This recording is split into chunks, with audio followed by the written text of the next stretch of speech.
Assalamualaikum warahmatullahi wabarakatuh. Salam. Salam sejahtera bagi kita semua yang kami hormati Bapak Ketua Umum PSSI, Agus Menteri BUMN, rekan-rekan pengurus PSSI, para pejabat utama Mabes dan Satgas Anti Mafia Bola, serta rekan-rekan media. Tentunya rekan-rekan masih ingat pada saat pertama kali pengurus PSSI dibentuk dan kita bersama-sama mengeluarkan statement saat itu di GBK terkait dengan komitmen Polri untuk mengawal dan mendukung kompetisi bola di Indonesia agar bisa berjalan dengan fair, tidak ada lagi istilah pengaturan skor atau match fixing. Dan tentunya kami telah membentuk Satgas Anti Mafia Bola di bulan Maret 2023 dalam perjalanan kompetisi dan yang akan berakhir, dan juga sebentar lagi kita akan menghadapi kompetisi yang akan dimulai bulan Juli nanti oleh Ketua Umum PSSI. Kita temukan, ya, sekali lagi, kita temukan adanya indikasi pelanggaran ataupun kecurangan yang dilakukan oleh perangkat pertandingan. Saya tidak perlu sebutkan perangkat pertandingan itu siapa, tapi dalam waktu dekat saya perintahkan kepada Satgas Anti Mafia Bola untuk melakukan pendalaman dan penyelidikan sesuai dengan data-data yang kami temukan. Dan tentunya sekali lagi ini komitmen kami Polri dengan membentuk Satgas Anti Mafia Bola ingin mengawal agar kompetisi Liga, baik Liga 1, 2, 3 akan menghasilkan kompetisi yang fair, berkualitas, dan menghasilkan atlet-atlet yang berprestasi dan tentunya siap untuk maju di laga nasional dan laga internasional. Kira itu yang bisa saya sampaikan. Terima kasih. Wassalamualaikum warahmatullahi wabarakatuh. Assalamualaikum warahmatullahi wabarakatuh. Salam sejahtera untuk kita semua. Shalom, Om Swastiastu, Nama Budaya, Salam Kebajikan. Tentu saya mengucapkan terima kasih kepada Bapak Kapolri dan jajarannya, terutama dari dibentuknya tim yang sudah berjalan sejak bulan Maret. Dan juga hari ini hadir saya ajak Dirut PT Liga dan Ketua BTN. Dan ini memang sejak awal saya dan Pak Kapolri diinstruksikan oleh Bapak Presiden agar memang menciptakan iklim sepak bola yang bersih. Karena ini penting buat juga kita mendorong liga kita menjadi nomor 1 di Asia Tenggara dan terciptanya tim nasional yang memang sangat bisa bertanggung jawab sehingga meraih prestasi dengan baik. Dan ini sendiri Bapak Presiden melakukan ini sejalan dengan pembicaraan beliau bersama Presiden FIFA waktu itu. Dan di surat FIFA yang berikan kepada kami, tentu rekan-rekan media jelas di situ ada poin-poinnya bagaimana kita mentransformasi sepak bola. Salah satunya sepak bola negatif atau yang namanya pengaturan skor ini. Alhamdulillah data-data sudah ada di Pak Kapolri dan juga data-data FIFA pun berindikasi kepada situ. Jadi ada data-data FIFA karena FIFA memang menurunkan tim secara serius sejak beberapa bulan yang lalu. Dan alhamdulillah tentu ya hal-hal ini menjadi bukti konkret bagaimana dari Pak Kapolri, pihak kepolisian ada yang terdepan dalam pemberantasan daripada mafia sepak bola atau pengaturan skor ini. Dan kami terus terang mendukung Pak dan berterima kasih. Dan kita berharap tentu proses yang akan terjadi akan transparan dengan bukti-bukti data. Jadi bukan asumsi atau tebak-tebakan, tapi ini dilandasi data dan fakta. Terima kasih. Wassalamualaikum warahmatullahi wabarakatuh. Cukup.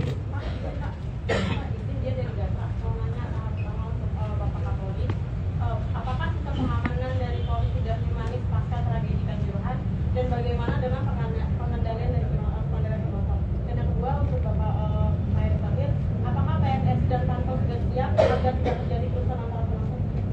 Ya, tentu kami dengan pihak kepolisian sudah melakukan standarisasi. Kemarin sukses penyelenggaraan Palestina dan Argentina itu terbukti. Itu kerjasama yang erat antara PSSI dengan pihak keamanan, khususnya kepolisian. Nah, inilah yang saya harapkan juga klub-klub yang ada di liga-liga harus mempunyai standarisasi yang sama. Contoh, beberapa game terakhir persahabatan masih juga ada kebocoran flare di lapangan. Nah, itu jelas larangan dari FIFA.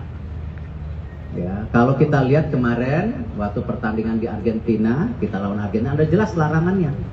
Tidak boleh membawa A, B, C, D.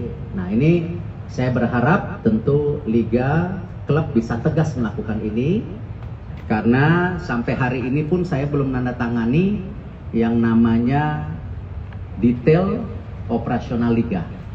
Karena saya tetap ingin memasukkan 3 poin. 1, di mana liga atau klub Liga 1 wajib adanya pemain U23. Jangan sampai ada pemain asing tetapi nanti pemain Indonesianya masa depannya tidak bermain. Ya. Dan juga di Liga 2 ada U21. Kita lakukan itu. Yang kedua, tentu bagaimana para pelatih yang ada di Liga 1 dan Liga 2 harus menandatangani komitmen ketika ada pemanggilan tim nasional sesuai dengan kesepakatan antara PSSI dan Liga, mereka wajib merilis. Ya, kita tidak mau ya, liganya bagus, tim nasionalnya terpuruk. Nah, karena itu harus ada tanda tangan itu sehingga kalau pelatih-pelatih yang tidak punya komitmen untuk masa depan sepak bola Indonesia hanya mencari nafkah di sini, ya nggak usah di sini lagi, ya karena ada perpanjangan kontrak yang bisa kita jaga. Nah, tentu yang ketiga, yang terpenting juga yang tadi dipertanyakan, bahwa sistem daripada safety dan security harus menjadi standarisasi yang tinggi untuk para klub dan liga. Karena itu FIFA sendiri akan mengirim ya akhir tahun ini untuk membantu daripada standarisasi. Nah, tentu apa yang saya sudah kerjasamakan dengan pihak kepolisian kita akan jaga, dan tentu bukti yang sudah nyata kemarin ketika Palestina dan Argentina, mudah-mudahan standar ini bisa terjadi di liga. Gitu. Baik, menambahkan dari apa yang disampaikan oleh Ketua Umum PSSI, jadi sesuai dengan komitmen Polri untuk betul-betul bisa melaksanakan pengamanan dengan standar internasional. Beberapa waktu yang lalu kami sudah mengundang para instruktur dari Inggris saat itu, dari University untuk memberikan pelatihan. Beliau-beliau adalah ahli-ahli yang sangat memahami bola dan pengurus-pengurus yang selalu ikut dalam pertandingan internasional ada di FIFA.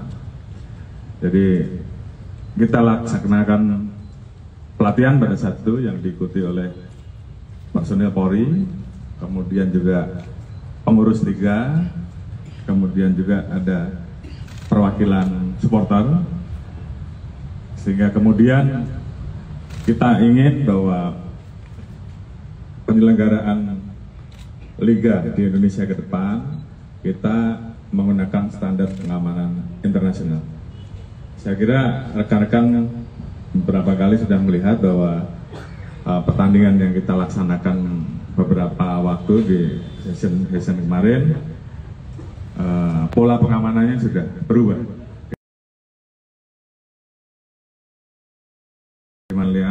di sekeliling lapangan itu hanya terlihat steward ya, dengan seragam khusus menghadap ke penonton dan tentunya sesuai dengan tugas yang memang harus dilaksanakan oleh mereka. Polri akan masuk pada saat nanti panitia pelaksana pertandingan kemudian meminta Polri untuk masuk. Jadi selama tidak ada itu maka kami tetap berada di luar. Jadi perubahan-perubahan itu saat ini terus kita lakukan perbaikan sehingga kemudian di sisi penyelenggaraan liga juga berjalan dengan baik dengan adanya pengawasan terhadap potensi pengaturan skor. Di sisi pengamanan kita juga melakukan perbaikan dan ini sudah kita mulai dan tentunya terus kita evaluasi, kita terus melaksanakan studi banding. Tadi Bapak Ketua Umum PSSI juga menyampaikan juga akan ada pelatihan tambahan sehingga kemudian menyempurnakan terkait dengan pola pengamanan dan standar pengamanan yang kita laksanakan. Tentunya Polri terus akan membuka diri melakukan evaluasi sehingga kemudian kita mendapatkan pola pengamanan sepak bola yang betul-betul cocok sesuai dengan standar internasional dan tentunya kita titipkan karena adanya perubahan.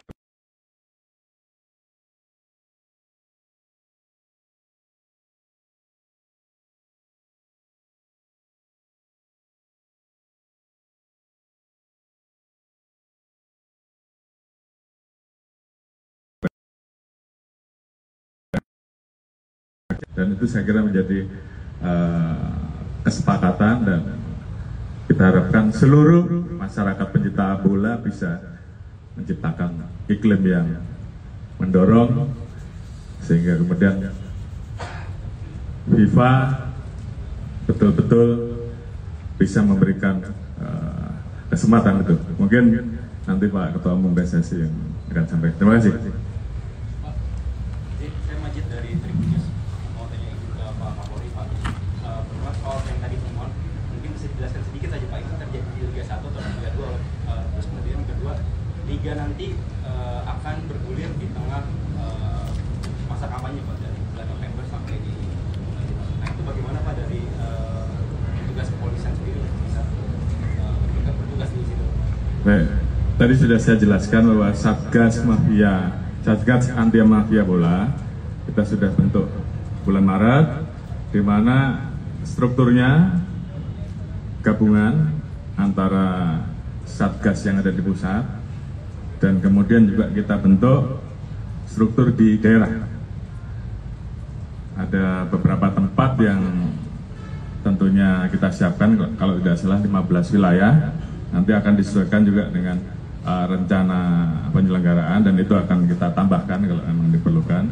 Sehingga dari sisi penyelenggaraan sepak bola dengan adanya Satgas, termasuk juga pola pengamanan yang sudah kita standarisasi dan kita tingkatkan, tetap bisa berjalan. Di sisi lain, tugas kami untuk melaksanakan rangkaian pengamanan terhadap tahapan pemilu semuanya tetap berjalan. Dua-duanya harus bisa jalan. Terima kasih.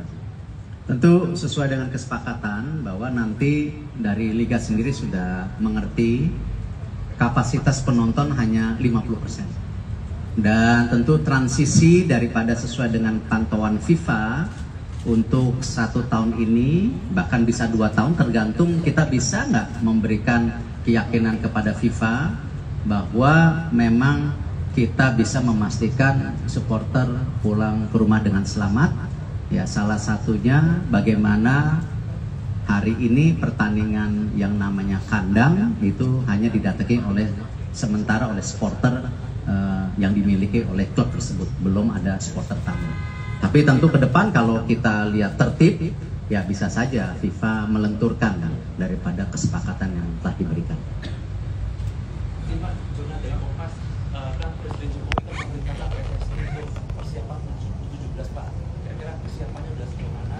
Persiapan Pak untuk soal venue kan kabarnya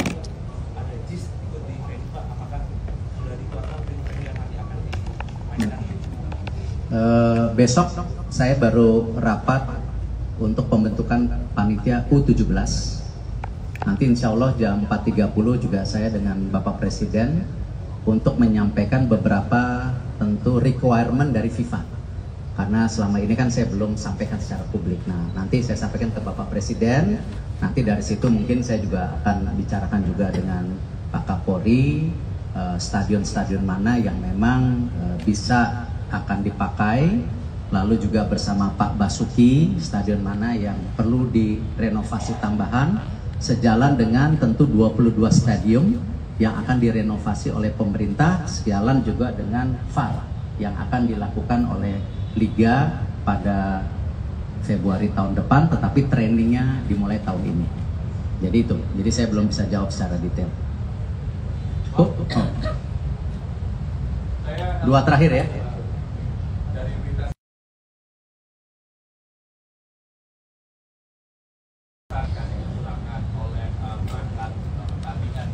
Boleh disampaikan apakah ini sudah terstrukturkan atau ini sistemnya seperti apa mereka dalam indikasi kecurangan ini seperti apa? Baik, saya kira ada hal-hal yang tentunya bisa saya sampaikan, tapi ada hal-hal yang tentunya masih belum kami buka, masih kita lakukan pendalaman. Yang jelas, tim segera bergerak melakukan penyelidikan dan bila diperlukan tentunya tahapan dari langkah-langkah itu pemanggilan, pemeriksaan, dan pendalaman-pendalaman yang lain. Ya tentunya kalau saya sebutkan nanti nggak bagus. Jadi biar tim bekerja terlebih dahulu. Ya.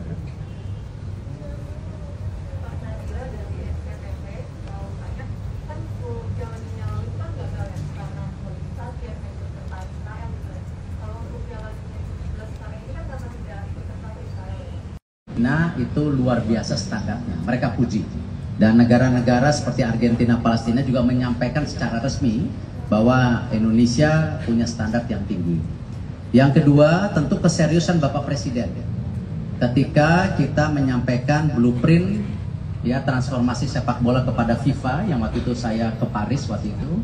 Di situ ada 22 stadium yang akan direnovasi tahun ini kalau nggak salah 400 miliar budgetnya. Tahun depan 1, berapa, dan ini sebagai bukti nyata bahwa Indonesia siap menstandarisasi daripada tentu fasilitas yang ada. Nah, yang ketiga tentu yang diapresiasi FIFA ketika kita dilihat serius membangun tim nasional kita. Ya, kemarin alhamdulillah SEA Games, lalu sekarang FIFA Matchday juga sudah mulai terisi. Lalu mereka juga lihat persiapan tim-tim nasional senior, junior semua, pencarian direktur teknik, ini yang mereka lihat, oh sesuai dengan transformasi. Nah jadi kalau konteksnya kejuaraan dunia berikutnya atau ke event internasional, saya hanya bisa jawab yang U17 yang sudah pasti di kita. Yang lainnya saya tidak bisa jawab karena ada proses daripada tentu rapat FIFA yang tidak bisa kita intervensi. Gitu.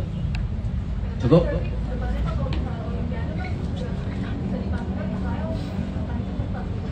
Kembali konteksnya saya tidak bisa jawab sesuatu yang belum diputuskan. Ya, kalau apakah kejuaraan dunia, olimpiade itu kan cita-cita. Ya, jadi saya tidak mau mengomentari sesuatu yang belum diputuskan. Tadi sama Pak Kapolri, karena U17 ini sudah diputuskan. Nah, makanya kita persiapkan dengan baik, jangan sampai kita gagal karena ini panggung kita, ini rumah kita. Kita juga harus menyiapkan sebagai tuan rumah yang baik, menerima semua tamu yang hadir, dan juga mempersiapkan tim nasional U16, U17 secara serius. Karena itu kita akan mulai menseleksi di 9 kota, kita juga akan mempersiapkan tim nasional ini training center, apakah kemarin di Doha ataupun nanti di Eropa, nanti tergantung kesepakatan yang saya bicarakan dengan Coach Bima Sakti nanti malam. Saya ada rapat dengan Coach Bima Sakti nanti malam. Ya. Tambahan satu hal, saya kira rekan-rekan tadi sudah tahu bahwa kita memiliki satgas yang akan bergerak untuk mengawal jangan sampai di perjalanan liga ke depan yang akan dilaksanakan terjadi kecurangan-kecurangan. Oleh karena itu, saya membuka ruang apabila ada informasi, laporan, dan saya kira seluruh pencinta bola tentunya sepakat bahwa ke depan penyelenggaraan kompetisi liga betul-betul bisa fair. Karena ini yang tentunya diharapkan oleh seluruh pencinta bola. Jadi tolong berikan informasi kepada kami akan dalami, dan kalau bisa kita dapatkan, kita akan proses, dan tentunya kalau di kepolisian ya prosesnya pasti pidana. Untuk di PSSI tentunya punya proses tersendiri. Nanti data-data tersebut tentunya hasil dari kita juga akan kita laporkan ke PSSI untuk juga ditindaklanjuti. Mungkin itu, terima kasih. Izin saya tambah dikit, jadi menambah Pak Kapolri, tentu proses atau hukuman yang ada di PSSI berbeda. Yaitu kita sudah sepakat yang namanya pemain, wasit, pemilik, pengurus termasuk saya, kalau memang ada main-main ya tidak boleh berkecimpung di dunia sepak bola seumur hidup, ya. Kalau olahraga lain seperti bola basket bisa, masa sepak bola yang nomor 1 kalah sama yang basket, ya. Jadi ya kita harus memastikan bahwa kita komit kepada transformasi yang diharapkan oleh FIFA dengan juga kesepakatan dari Bapak Presiden. Bu. Cukup ya, terima kasih. Terima kasih sudah nonton. Jangan lupa like, subscribe, dan share ya.